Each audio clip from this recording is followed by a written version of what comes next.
before the term serial killer was ever coined, San Diego had its very own, terrorizing its residents. The papers called him the West Coast Fiend. His first victim was a 10-year-old girl by the name of Virginia Brooks. She was walking to school one morning in 1931 and she never made it to class. She was neither seen nor heard from for a full month. Just 15 miles north of here, at a place called Camp Kearney, a shepherd and his border collie discovered 2 burlap sacks. One of them was filled with school books, and the other, unfortunately, was filled with Virginia Brooks. Yes, that shepherd made that same walk every single morning, but had only just seen the sacks that morning, probably meaning that the corpse of poor Virginia Brooks had spent a full month with the West Coast Fiend. Just a few days after Virginia's discovery, a 17-year-old young woman by the name of Louise Tuber was discovered hanging from a tree near Black Mountain. Her legs were suspended in front of her like so, and she was hovering just a couple inches above an army surplus blanket. She had barely any clothing on, just a pair of stockings and her black pumps. Her clothing was folded neatly beside her. Passers-by might think they were witnessing a macabre picnic scene. Now, just 4 days after Louise's discovery, an older woman by the name of Dolly Bibbins was discovered dead in her downtown San Diego apartment. She was discovered wearing freshly laundered blue pajamas with a white towel wrapped tightly around her neck. When the authorities removed the towel, her head practically rolled onto the table. She had nearly been decapitated. There was blood spattered throughout the entire apartment, except Dolly herself was spick and span, and in front of her on the table was a china plate with a freshly sliced pear. Now, the coroner said Dolly had been dead for at least 6 days, but the pear had to only have been sliced within the past couple hours because there was no browning on it whatsoever. So, the authorities had barely missed the West Coast Fiend having a little tea party with 6-day dead Dolly. His reign of terror would continue. There was a 22-year-old woman discovered stabbed 9 times in Balboa Park. A 67-year-old woman was discovered in her Sunset Beach home, beaten to death by her own piano bench. The West Coast Fiend was never found, never apprehended, never incarcerated. What happened to him? Did he go to another coast to terrorize more women, or did he disguise himself and continue to lead a relatively normal life here in San Diego, perhaps coaching t-ball or leading a Boy Scout troop? Unfortunately, we'll never know, but out of all the horrific details of his crimes, the one that sticks with me most is that pear from Dolly Bibbins' crime scene. I don't know if he knew this, but pears contain a substance that's used in the embalming process. Can anyone tell me what this substance is? You can take a guess. Formaldehyde. Pears are the food that contains the highest concentration of formaldehyde out of any food. So think about it next time you're eating a pear, that you're consuming the substance that will replace the blood in your veins when you are embalmed. Speaking of embalming, have any of you been to a funeral? I'm sure quite a few. And what about a wake? Have any of you been to a wake? Wakes were the preferred process, ceremony in the Victorian era before embalming. They would place their freshly dead loved ones on perhaps the kitchen table, and it would give those who lived a few days' carriage ride away the opportunity to say their goodbyes to their loved ones. Well, as you can imagine, when you place freshly deceased grandmother on the table and wait a few days, it can get quite the stench, like me at a pool party. So this is what began the tradition of bringing flowers to a funeral. It would offset that odor. And there are accounts of people waking up at their own wake because they weren't dead, they were merely in a deep coma. In fact, it's estimated up to 3% of people were buried alive before embalming became popular. We found this out when gravediggers and archaeologists would dig up coffins and find claw marks on the inside of the lids, and the corpse, their fingers were broken from their vain attempt to escape from their living tomb.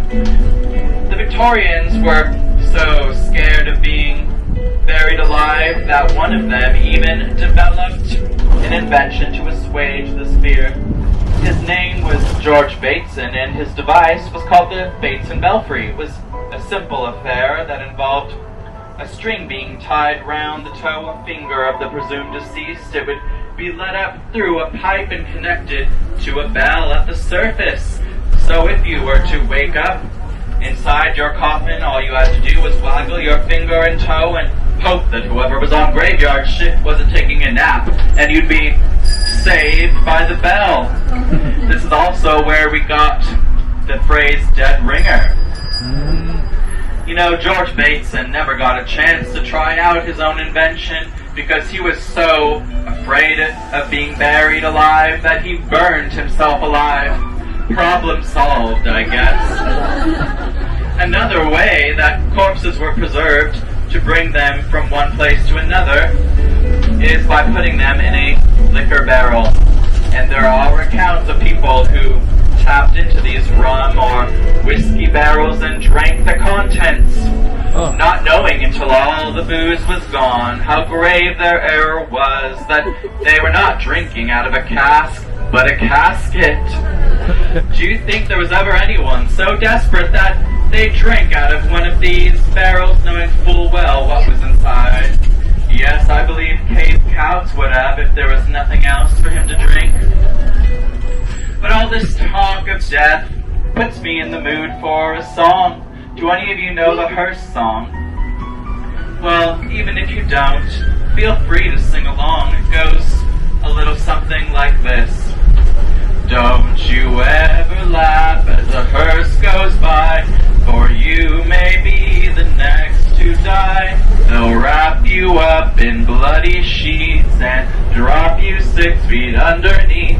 They put you in a pine wood box, cover you up with dirt and rocks, and all goes well for about a week until your coffin begins to leak.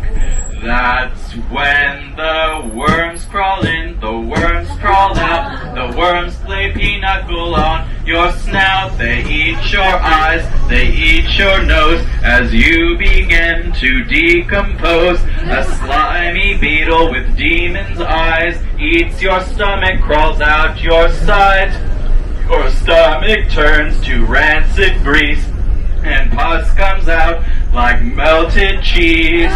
You spread it all on a slice of bread, and that's what you'll eat when you're dead. Thank you. I'm here all afterlife. Well, folks, we have reached our next... Welcome to one of the oldest cemeteries in Southern California, Campo Santo, which is the holy field in Spanish. The very first body was interred here in 1849, the last in 1897. And records indicate that 477 souls are interred here, but take a look at it. Does it look like there's room for 477 burial plots? That's because the cemetery used to go a couple blocks further in that direction and in that direction, and used to go farther into what's now Linwood Street. Yes, in 1933, San Diego decided it needed a thoroughfare to connect Old Town and New Town, New Town being what downtown was called back then. So they paved San Diego Avenue right through the center of the cemetery with a trolley line in the median.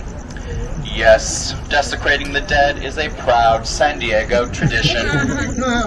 In the 1990s, the UCSD Archaeology Department got access to a new tool called ground-penetrating radar. It's when sound waves are shot into the ground, and when they hit an object, it reverberates to the surface and produces an image of what's to be found beneath. They use this tool to see where all the unmarked graves were outside the cemetery and outside the current cemetery walls, and even some of the ones inside. They marked the ones on the outside with these neat little tokens that say grave site. You could see them all around the sidewalk. There's even some that go into the street, but do not go looking for those. There's no more room in the cemetery. Now, the ones on the inside of the cemetery, the unmarked graves, are currently marked with a white PVC pipe topped with the metal washer. Now, this plaque here, which if you can't see right now, you can take a look at as you're entering, it shows this double line, which represents the 1933 wall from when they truncated the cemetery. You could see these full-size rectangular plots. Those are for adults. The smaller ones shown are for children. And they did not begin to mark even a fraction of the unmarked graves outside the cemetery. For a few blocks here, there's bodies absolutely everywhere, under the streets, under the restaurants, under the shops. They couldn't have possibly marked all of them. Can you please follow me into El Campo Santo now?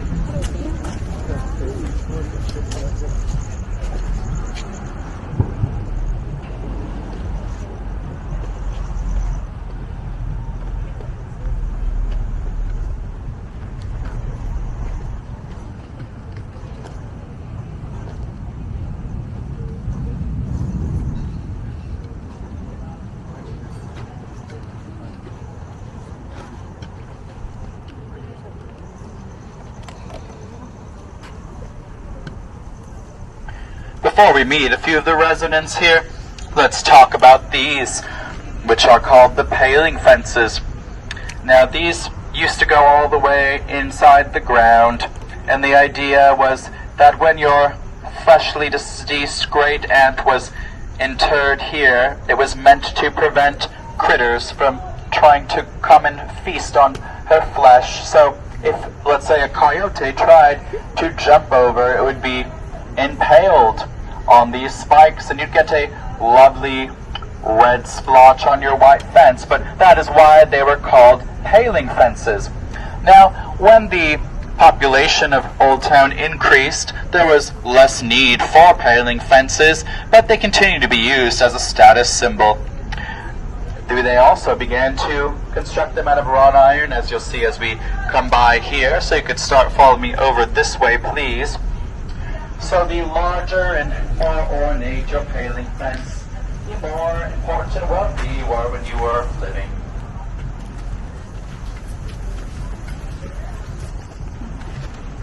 And I'm sure you'll start to spy these grave markers here that were placed by those UCSD students. PVC pipe with the washer on top.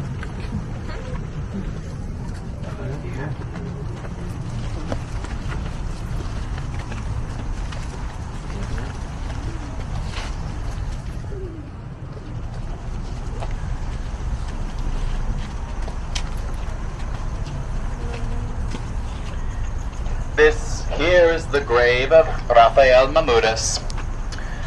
Muris was known to be the town drunk. He would go in the town bars and drink until he ran out of money, and then he would get upset and go outside the bars, trying to start arguments with everyone just walking by. One night, he drank himself into such a stupor that he blacked out, and when he woke up, he found himself covered in blood. He looked beside him in bed at his wife, and she too was covered head to toe in blood and happened to be very dead.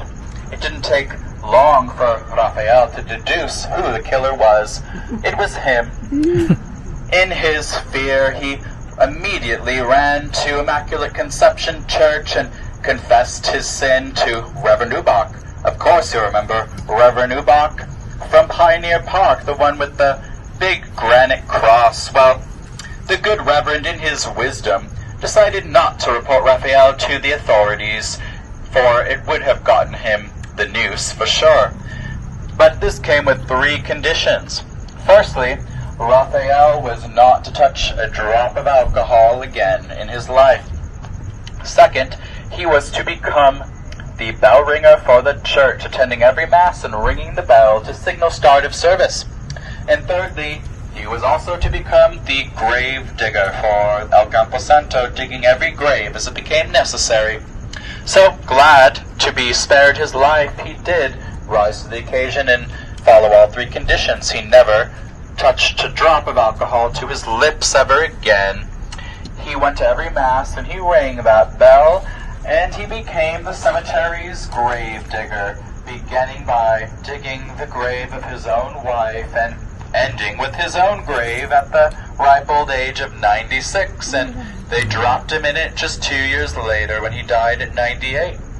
Having such a long life and long career here as grave digger, he had quite the connection to this place, and that did not change with the death of his mortal body, for his visage has been seen walking the boundaries of the cemetery, making sure this place is well protected and cared for. Rest in peace, Raphael Muris. Let's go visit another cemetery resident over this way.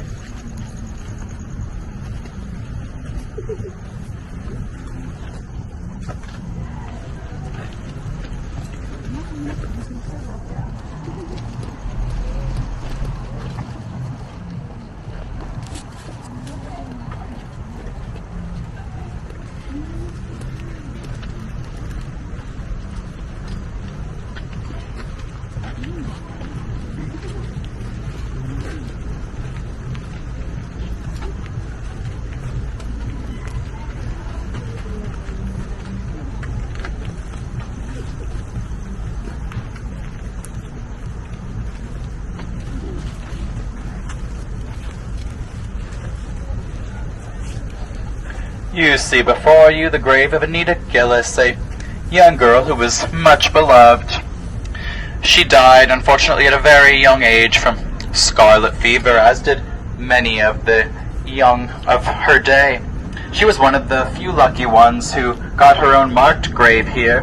There's an unmarked mass grave in that corner of the cemetery that contains many of the dead children who also died of scarlet fever. So Anita became sort of a representative of those dead children and their families. Everyone came out to her funeral. It was a lavish procession that began with a group of 6 young girls in flowing white dresses with flower headbands, throwing petals to the side of the procession, and behind them were 6 young boys who were the pallbearers supporting her tiny white coffin, and behind them a group of musicians playing violin as accompaniment, and behind the violinist was a group of young boys setting off firecrackers, as was the funerary tradition back then. It is said that Anita here is either the most angelic or most demonic of all the spirits here in El Campo Santo, and that all depends on you, because Anita knows when you are looking at her graveside, and she'll expect you to leave a token of your appreciation, whether that be a coin or a sweet or a toy. And she will bless your family with 1 year's good luck if you do so. However, if you look upon her grave and you leave nothing, she will see that as a slight and curse your family with 1 year's bad luck. So please choose wisely. She looks hungry tonight. Oh, you guys must not like your families. So I'm out of my coffin drops tonight to offer you to give to her, but I think if you leave her a little, I don't know, a leaf or a rock or something, I think that meets the terms of the contract. Juan Mendoza's gravesite. Of course, remember Juan Mendoza is the man who was shot unarmed by cave cows. Well, just to show how careless they were when they truncated the cemetery in 1933, they built the wall right through the middle of his body. Yes, and it's a good thing that Mendoza liked tequila because his head is right under a Mexican restaurant.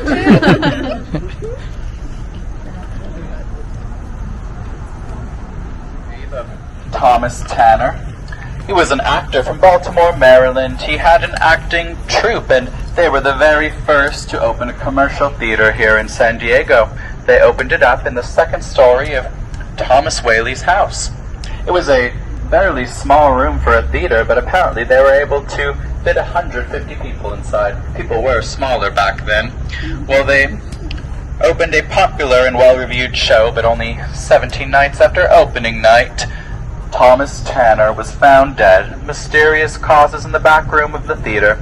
Now this right here, it's a hand pointing skyward. It's a common Victorian symbol on graves. It's as if to say, do not look here for our friend Thomas, for he is up here.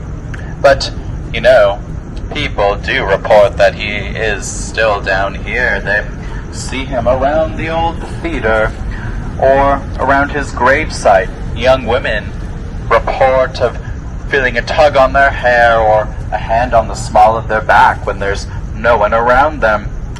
It is said that this is because Thomas would have been called in his day something of a ladies' man, but of course today we would call him a pervert. Now let's go to one final grave, the most infamous resident of our cemetery here. Yankee Jim.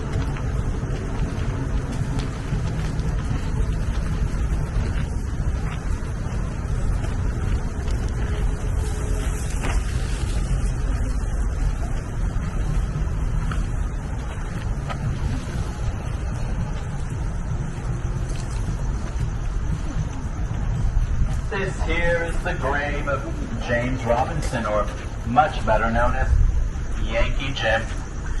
Yankee Jim was a veritable giant for his day at 6'4", in a time when most men were between 5'3" and 5'5". He also liked to wear red shirts, so wherever he went, he stuck out like a sore thumb. He was a known horse thief and gold thief. He's even thought to have killed several men for their gold prospects. Well, that was all in Northern California, but he was down in San Diego doing what he liked to do. At one time, he was drinking with a couple of his companions, and they got so toasted that they thought it might be fun to take a rowboat out for a joyride. So they went down to the harbor and stole the only rowboat in the entire harbor. They rowed it out toward this pilot ship called the Plutus. They did not realize that the captain, Captain Keating, was aboard. He yelled out at them, "There's nothing aboard this ship that's worth your men's lives."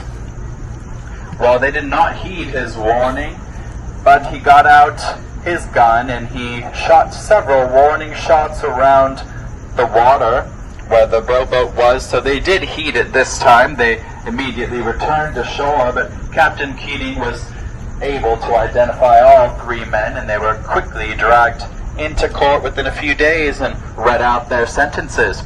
For Yankee Jim's two companions, the sentence was 1 year in jail for their crime of attempted grand larceny.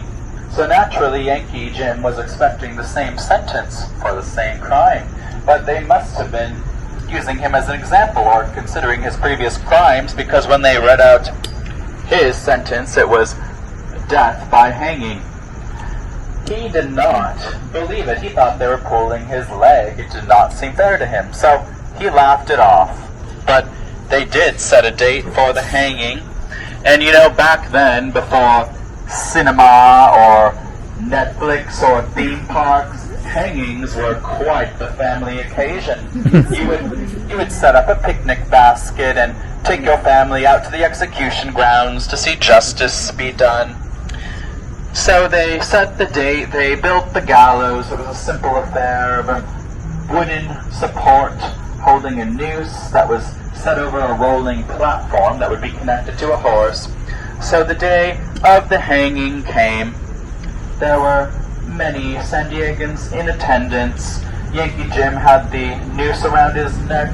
He was on the platform, and the Reverend asked if he had any last words, but all he did was laugh, because he was still in denial and what was to happen, but it was to happen.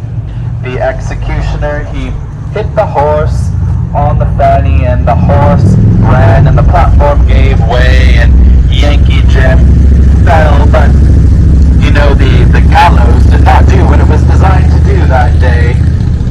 The gallows are supposed to break the neck of the person to be executed. It is meant to be a brutal yet quick death, but they had designed the gallows for an average-sized man, not one of 6'4". So instead, when the platform gave way, Yankee Jim's tiptoes barely touched the ground, and he was subjected to a slow and agonizing strangulation.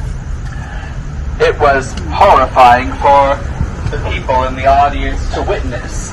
They had only come for some innocent family entertainment after all, so many of them left and a few lost their lunch. But he was struggling there for 15 minutes until he stopped moving. They left him up for another 30 minutes just to be sure he was dead. They collected his body and marched it over here to El Campo Santo, where they placed it beside the grave and noticed another problem related to the first one.